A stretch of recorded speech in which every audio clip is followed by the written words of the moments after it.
নমস্কার, নিউজ ভ্যানগার্ডের এক নজরে 25-এ আপনাদের প্রত্যেককে স্বাগত।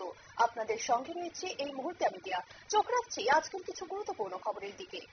শারদীয়া দুর্গোৎসব উপলক্ষে বৃহস্পতিবার শচীন্দ্রনগর ও পূর্ব বরজলা পঞ্চায়েতের 47, 48, 49, 51, 52 ও 53 নম্বর বুথ এলাকার বাসিন্দা প্রায় 1500 মহিলাকে শাড়ি ও নতুন পোশাক বিতরণ করা হলো। মহৎ এই অনুষ্ঠানে উপস্থিত ছিলেন মন্ত্রী তথা স্থানীয় বিধায়ক সুশান্ত চৌধুরী সহ অন্যান্যরা।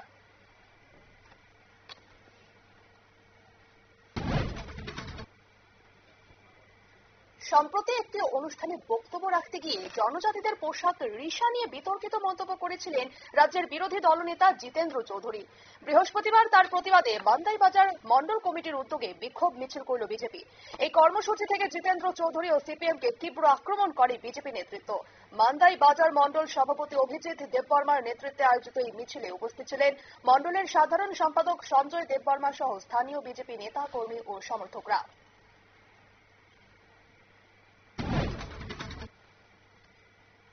এডিসি নির্বাচন ঘোষণা হওয়ার পূর্বেই পাহাড়ে শক্তি বাড়াতে তৎপর হয়েছে বিজেপি। বৃহস্পতিবার সেই উপলক্ষে কাঞ্চনপুর বিধানসভার অন্তর্গত কাঞ্চনছড়া এডিসি ভিলেজে একটি যোগদান সভার আয়োজন করা হয়েছিল। এই সভায় সিপিএম ত্যাগ করে 8টি পরিবারের 20 জন ভোটার বিজেপিতে যোগ দিলেন। তাদের হাতে পতাকা তুলে দিয়ে দলে স্বাগত জানালেন উত্তর জেলা কমিটির বিজেপি সভাপতি কাজল দাস। উপস্থিত ছিলেন উত্তর জেলা কমিটির সদস্য অরুণ চন্দ্রনাথ এবং কাঞ্চনপুরের মন্ডল সভাপতি বীরেন্দ্র কর সহ অন্যান্যরা।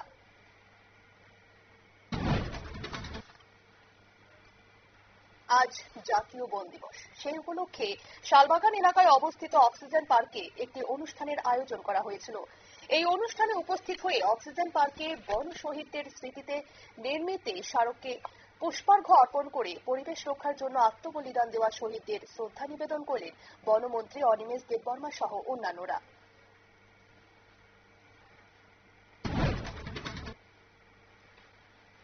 11 দফা দাবিতে বৃহস্পতিবার কৈলাসহর মহকুমায় 12 ঘন্টার বন্ধ ডেকেছিল কৈলাসহর জেলা কংগ্রেস। তার জেরে সকাল থেকেই থমথমে ছিল গোটা মহকুমা এলাকা। সকাল থেকে বন্ধের সমর্থনে বিভিন্ন জায়গায় পিকেটিং করেন কংগ্রেস নেতাকর্মী সমর্থকরা।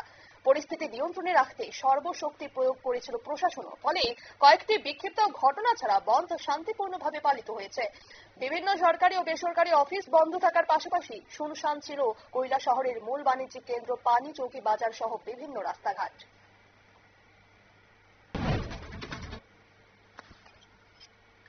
একান্ন শক্তিপীঠের অন্যতম গুরুত্বপূর্ণ পীঠ মা ত্রিপুরেশ্বরী মন্দিরের সংলগ্ন এলাকায় পেয়ারা দোকানের বন্টন নিয়ে বৃহস্পতিবার বিক্ষোভ দেখালেন পেয়ারা ব্যবসায়ীরা। পরে স্থানীয় নেতৃত্ব ঘটনাস্থলে এসে বিক্ষোভকারীদের সঙ্গে এই বিষয়ে বিস্তারিত আলোচনার পর পরিস্থিতি শান্ত হয়। শেষ পর্যন্ত ভুল বুঝে বিক্ষোভকারীরা আন্দোলন করছিলেন বলে স্বীকার করে স্টল বন্টনের পদ্ধতির সঙ্গে সহমত পোষণ করেন।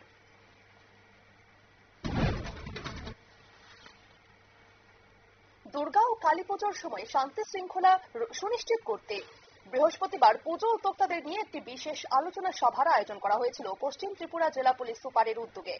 আগরতলা টাউন হলে আয়োজিত এই গুরুত্বপূর্ণ বৈঠকে উপস্থিত ছিলেন পশ্চিম জেলার জেলাশাসক বিশাল কুমার এবং পুলিশ সুপার নমিত পাঠক সহ অন্যান্য আধিকারিকরা।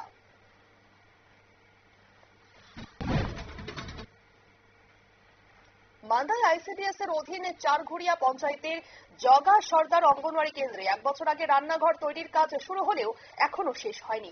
অভিযোগ, ওই কেন্দ্রের দায়িত্বপ্রাপ্ত বিশালক্ষী দেববর্মা বারবার সিডিপি অফিসে কাজ শেষ করার দাবি জানালেও কোনো সুরাহা হয়নি।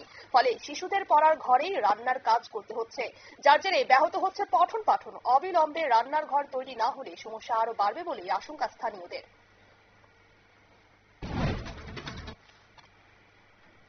বৃহস্পতিবার কুমারঘাটে মহা সমারোহে পালিত হল জেলা ও মহকুমা ভিত্তিক 76তম বন মহোৎসব। একই সঙ্গে আশ্রমপল্লী রেঞ্জ অফিস সংলগ্ন এলাকায় উদ্বোধন করা হল কুমারঘাট নগর বনের। অনুষ্ঠানটির উদ্বোধন করেন পাবিয়াছড়া বিধানসভার বিধায়ক ভগবান চন্দ্র দাস। উপস্থিত ছিলেন ঊনকোটি জেলা পরিষদের সভাধিপতি অমলেন্দু দাস, কুমারঘাট পুর পরিষদের চেয়ারম্যান বিশ্বজিৎ দাস, কুমারঘাট মহকুমা শাসক NS চাকমা সহ বিশিষ্টরা।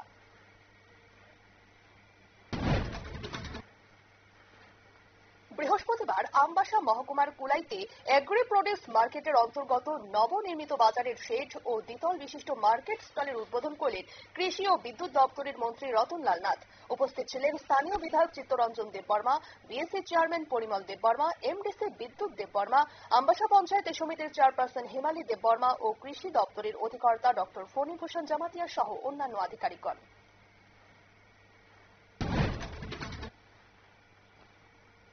বিশালগড় নিউ মার্কেটের একজন মহিলা সবজি বিক্রেতা কয়েক বছর আগে বিশালগড় গ্রামীণ ব্যাংকে 24,000 টাকা জমা করেছিলেন, কিন্তু ব্যাংকের ক্যাশিয়ার সূর্যকান্ত সাহা সেই টাকা জমা না করে আত্মসাৎ করেছেন বলে অভিযোগ। বৃহস্পতিবার দুপুরে অসহায় ওই মহিলা বিশালগড় থানায় একটি লিখিত অভিযোগ দায়ের করেছেন। এখন দেখার অভিযুক্তের বিরুদ্ধে পুলিশ কি ব্যবস্থা নেয়।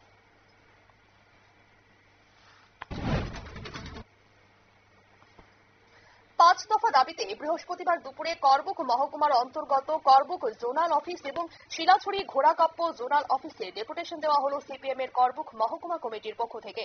উপস্থিত ছিলেন করবুকের প্রাক্তন বিধায়ক প্রিয়মণি দেববর্মা, অমরপুরের প্রাক্তন বিধায়ক পরিমল দেবনাথ এবং করবুকের মহকুমা সম্পাদক মোকেন্দ্র রিয়াং সহ অন্যান্যরা।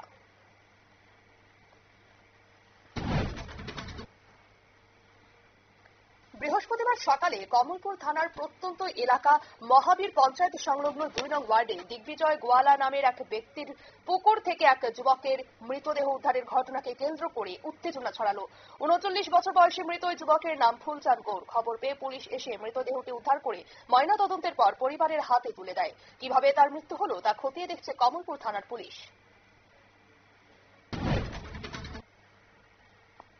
খয়েরপুর বিধানসভা কেন্দ্রের অন্তর্গত পুরাতন আগরতলার বাসিন্দা খোকন চৌধুরীর ছেলে স্বপ্নজিৎ চৌধুরী পশ্চিমবঙ্গের বিধানচন্দ্র বিশ্ববিদ্যালয়ে পিএইচডি করছেন। গত 4 তারিখ কলেজ থেকে নেপালে গিয়েছিলেন একটি সেমিনারে যোগ দিতে, কিন্তু পরিস্থিতি আচমকা ভয়াবহ হয়ে যাওয়ায় সেখানে আটকে পড়েন তিনি। প্রথম 2 দিন নেটওয়ার্ক না থাকায় বাড়ির সঙ্গে ফোনেও যোগাযোগ করতে পারেননি। বর্তমানে অবশ্য বাবা মায়ের সঙ্গে ফোনে কথা হয়েছে তার। বৃহস্পতিবার এই বিষয়ে নিজেদের উদ্বেগের কথা জানালেন স্বপ্নজিৎ চৌধুরীর বাবা মা।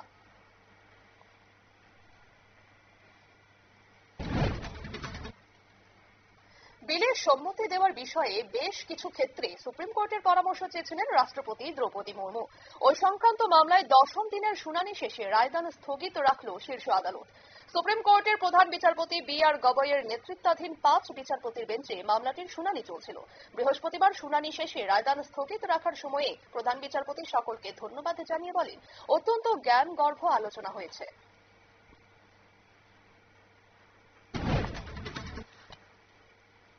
তার নিরাপত্তায় গাফিলতি নিয়ে গত 11 বছরে একাধিকবার অভিযোগ তুলেছে কংগ্রেস নেতৃত্ব। এবার সেই রাহুল গান্ধীর বিরুদ্ধেই বারবার নিরাপত্তা বিধি ভাঙার অভিযোগ তুলল কেন্দ্রীয় বাহিনী সিআরপিএফ। বিদেশ সফরের সময় নিরাপত্তা প্রটোকল লঙ্ঘনের অভিযোগে লোকসভার বিরোধী দলনেতাকে চিঠিও পাঠিয়েছে কেন্দ্রীয় স্বরাষ্ট্রমন্ত্রী অমিত শাহের দপ্তর নিয়ন্ত্রিত আধা সেনা। ভারতের নাগরিক হওয়ার আগেই ভোটার তালিকায় নাম ছিল সোনিয়া গান্ধীর। বিস্ফোরক এই অভিযোগ এনেছিলেন বিজেপির আইটি সেলের প্রধান অমিত মালব্য। এই মন্তব্যের প্রেক্ষিতে মামলা দায়ের হয় দিল্লি আদালতে, কিন্তু সেই মামলা বৃহস্পতিবার খারিজ করে দিয়েছে আদালত।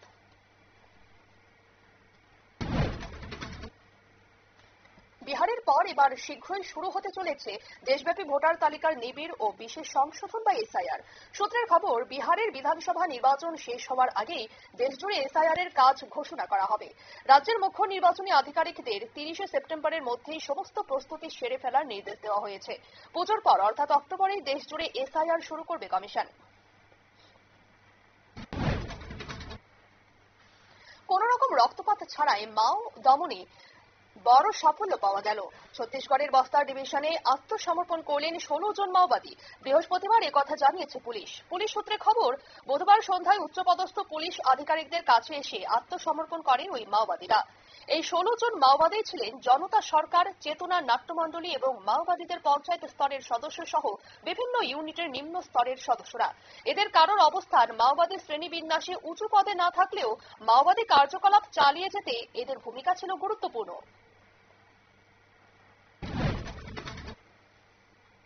রাস্তার ধারে একটি ধাবায় রাঁধুনির কাজ করে আর মাসে 10,000 টাকা বেতন পান, কিন্তু সেই রাঁধুনির ব্যাংক অ্যাকাউন্টেই নাকি 40 কোটি টাকার লেনদেন হয়েছে।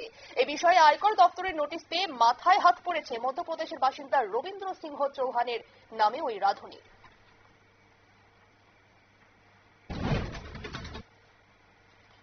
কয়েক মাস মাস আগেই অভিযোগ উঠেছিল চাকরির টোপ দিয়ে নিয়ে গিয়ে ভারতীয়দের যোগ দেওয়ানো হচ্ছে রুশ সেনায়, এমনকি জোর করে তাদেরকে নামানো হচ্ছে ইউক্রেনের বিরুদ্ধে যুদ্ধের ময়দানে। তবে এই খবর প্রকাশ্যে আসতেই তুমুল বিতর্কের মুখে পড়ে কেন্দ্র।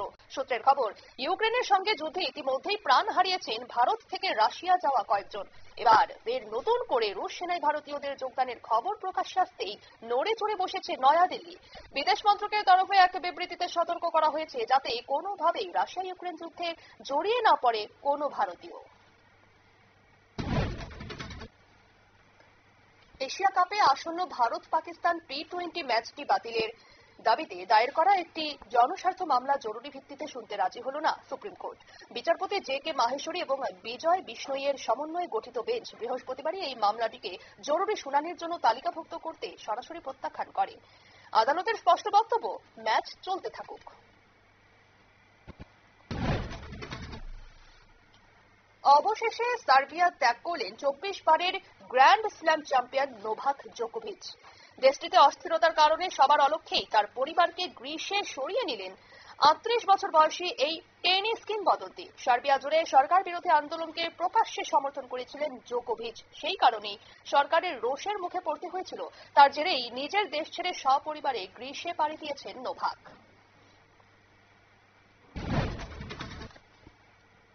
দিন কয়েক আগেই হাউথি প্রধানমন্ত্রীর মৃত্যুর বদলা নিতে ইসরায়েলে ড্রোন হামলা চালিয়েছিল ইয়েমেন। এবার প্রত্যাঘাত করল তেল আভিভ। ইয়েমেনের রাজধানী সানাতে ভয়াবহ বিমান হামলা চালালো ইসরায়েল। এই ঘটনায় মৃত্যু হয়েছে অন্তত 35 জনের। আমেরিকার উদ্যোগে হাউথি ও ইসরায়েলের মধ্যে সংঘর্ষ বিরতি আগেই ভেঙেছে। তেল আভিভের এই নতুন হামলার জেরে সংঘর্ষের আগুন আরো তীব্র হবে বলেই আশঙ্কা করা হচ্ছে।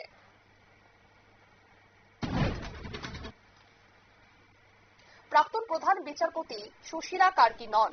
এবারে নেপালের অন্তর্বর্তী সরকারের সম্ভাব্য প্রধান হিসেবে উঠে এলো আরেক নাম, কুলমান ঘিসিং। শোনা যাচ্ছে প্রাক্তন ইলেকট্রিক্যাল ইঞ্জিনিয়ারিং ঘিসিং নেপালের অন্তর্বর্তী সরকারের হাল ধরুন এমনটাই চাইছেন গণবিক্ষোভে নেপালের কেপি শর্মা ওলি সরকারকে গতিচ্যুত করা আন্দোলনকারীরা। বৃহস্পতিবার দুপুরে সংক্ষিপ্ত এক বিবৃতিতে তার নাম জানিয়েছেন তারা। শুধু তাই নয়, কুলমান ঘিসিংকে একজন দেশপ্রেমিক এবং সকলের প্রিয় বলেও উল্লেখ করেছেন বিবৃতিতে।